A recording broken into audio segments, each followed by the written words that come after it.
Because it's tempting to just say, well, she has that and he has that and they have that. And I want that too, or I want to be there. And how come I'm not?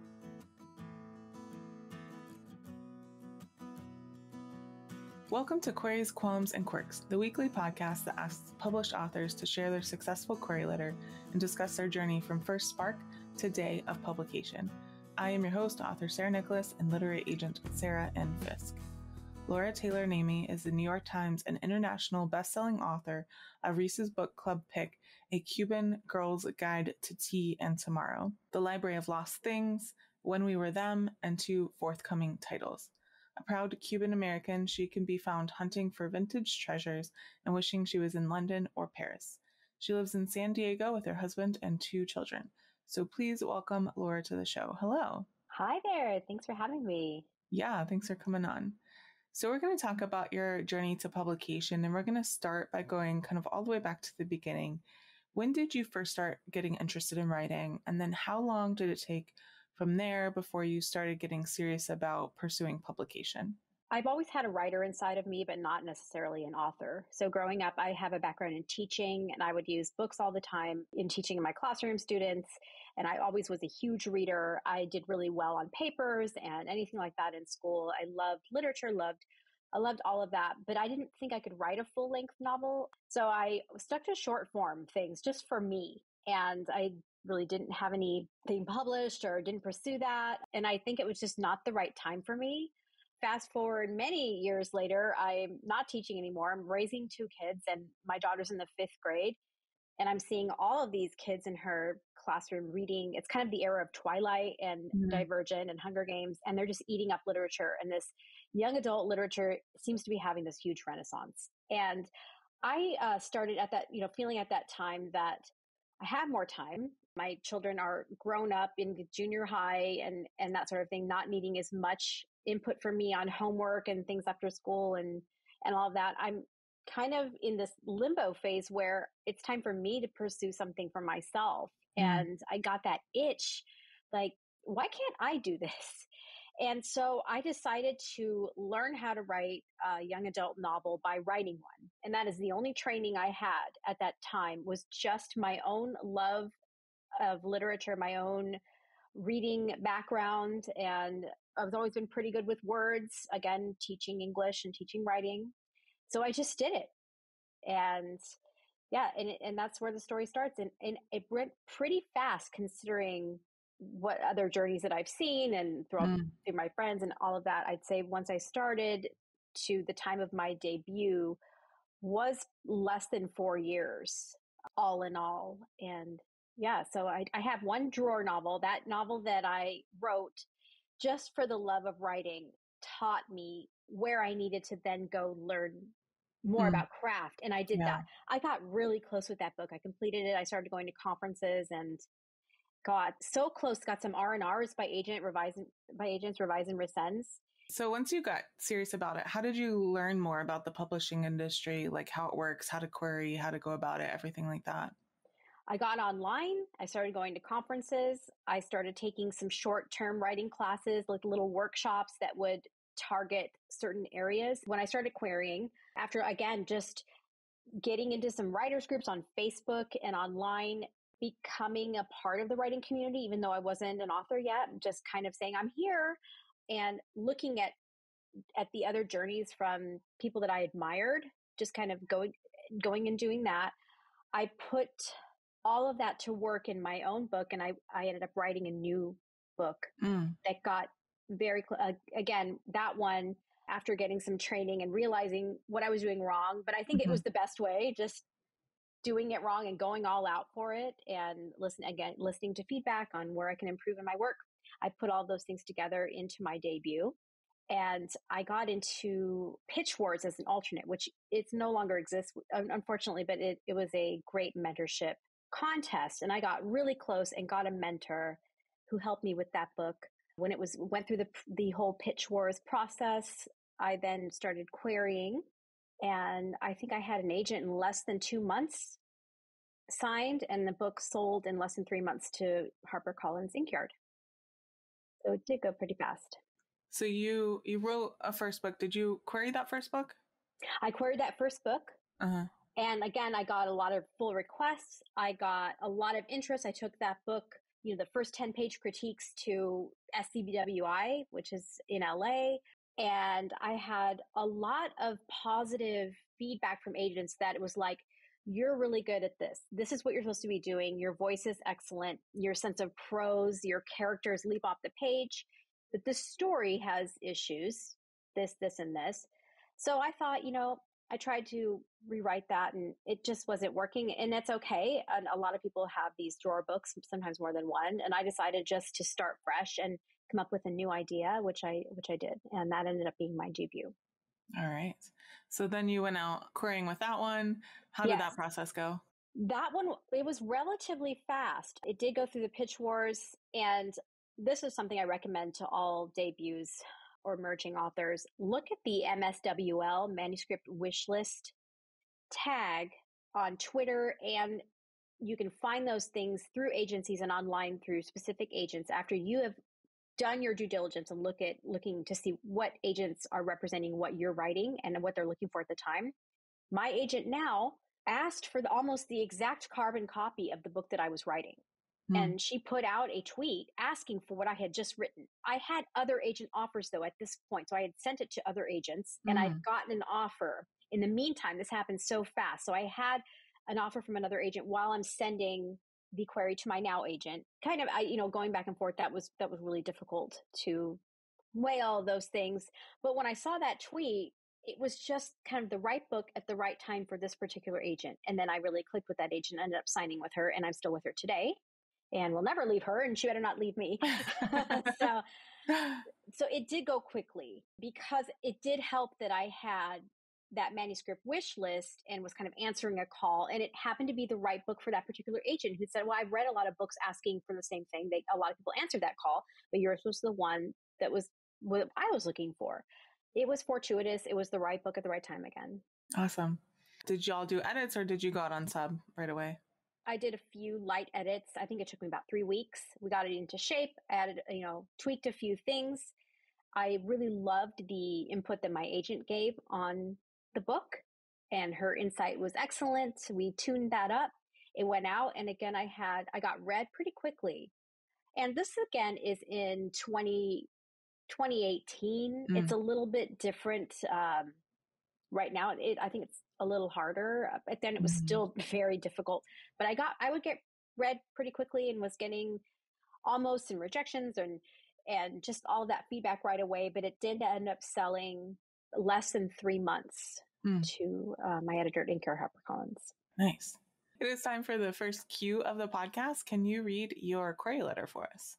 Yes. I'm seeking representation for my young adult contemporary romance, Paperback Midnight. On the MSWL tag on Twitter, I noticed you'd love to see a story featuring a pining romance, as well as the topic of hoarding and its effects on the family. My novel centers on both. In Paperback Midnight, 17-year-old literary genius Darcy builds an ink and paper bomb shelter, living in books and fairy tale settings to escape her mother's hoarding. She lies even to friends to protect her home and the secret behind her front door. When a new apartment manager becomes more active in the upkeep of their building, Darcy must confront the hoard without driving her mother deeper under an avalanche of things, losing her for good. As Darcy seeks the truth behind her mother's compulsive shopping, she meets a teen pilot, grounded after a car accident, rewrites his future. She is instantly moved by his tragic tale. But Darcy, a girl who's only had book boyfriends, must leave the safety of reread happy endings and trusted book characters the more she's drawn to him.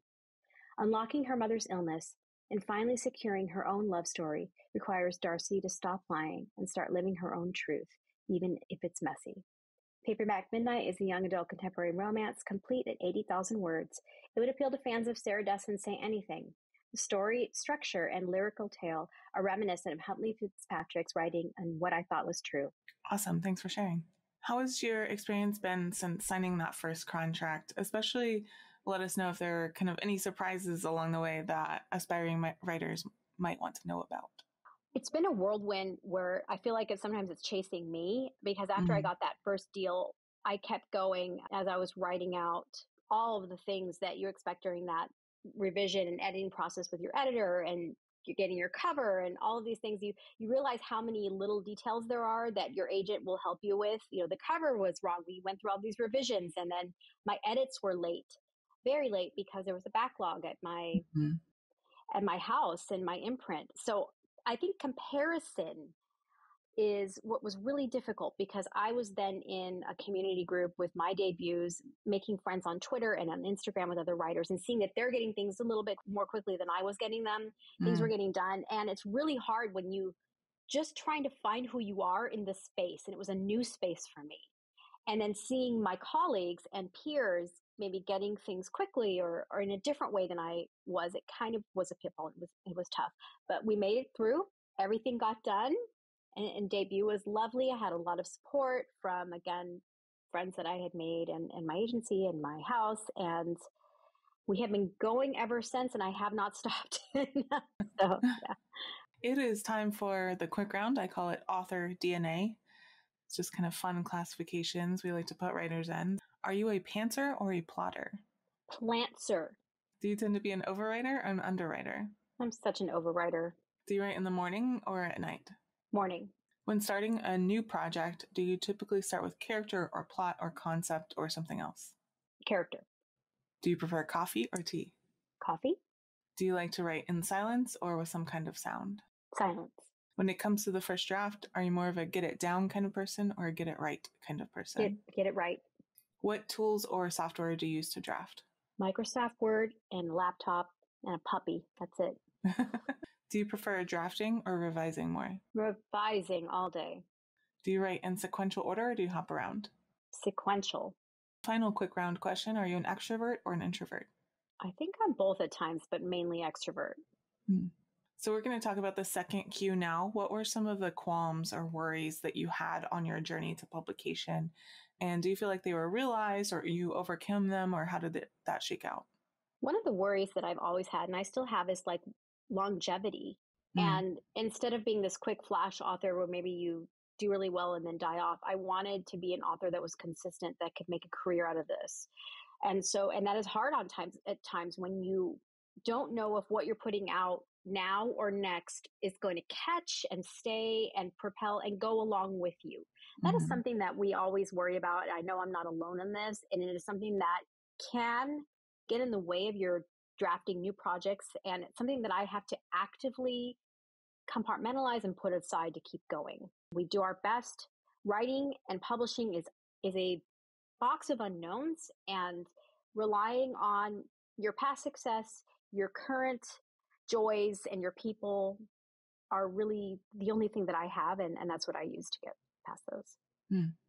Now we're going to talk about the third Q. Do you have any writing quirks? Is there anything about your writing process that you think is kind of different or interesting or unique? I do everything wrong, and that like writing professors usually tell you not to go back and fix things in your draft, just to get it all down and then fix it. But I don't do that. And I fix stuff all the time. And when I'm stuck, I go back and look at stuff and re-edit, because I feel it helps me get back into the novel, and it reminds me of who I am as an author of that book, and it allows me to go forward.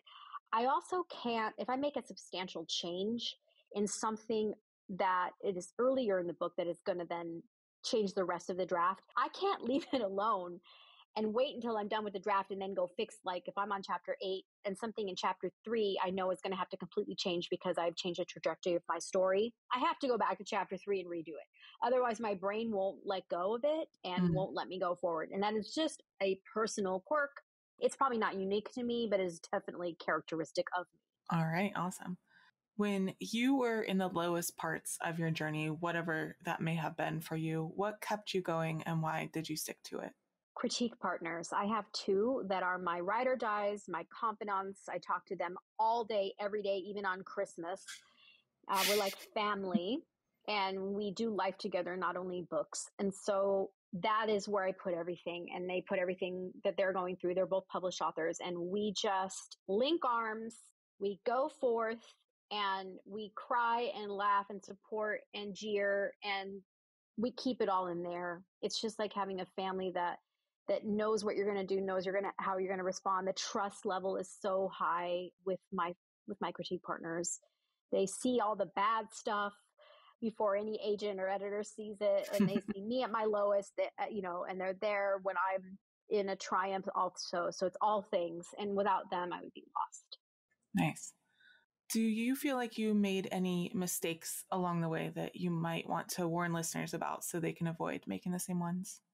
I don't call them mistakes because I think that they're just part of the whole learning experience. Maybe I had misbeliefs about elevating the experience to something that I was maybe romanticizing it to something I thought it was going to be, and that being debut year and every other thing. I mean, it's really hard to do that. You have to stay in your own lane and keep your eyes on your paper, and really everybody's journey, everybody's experience with their agent, with their editor is so unique.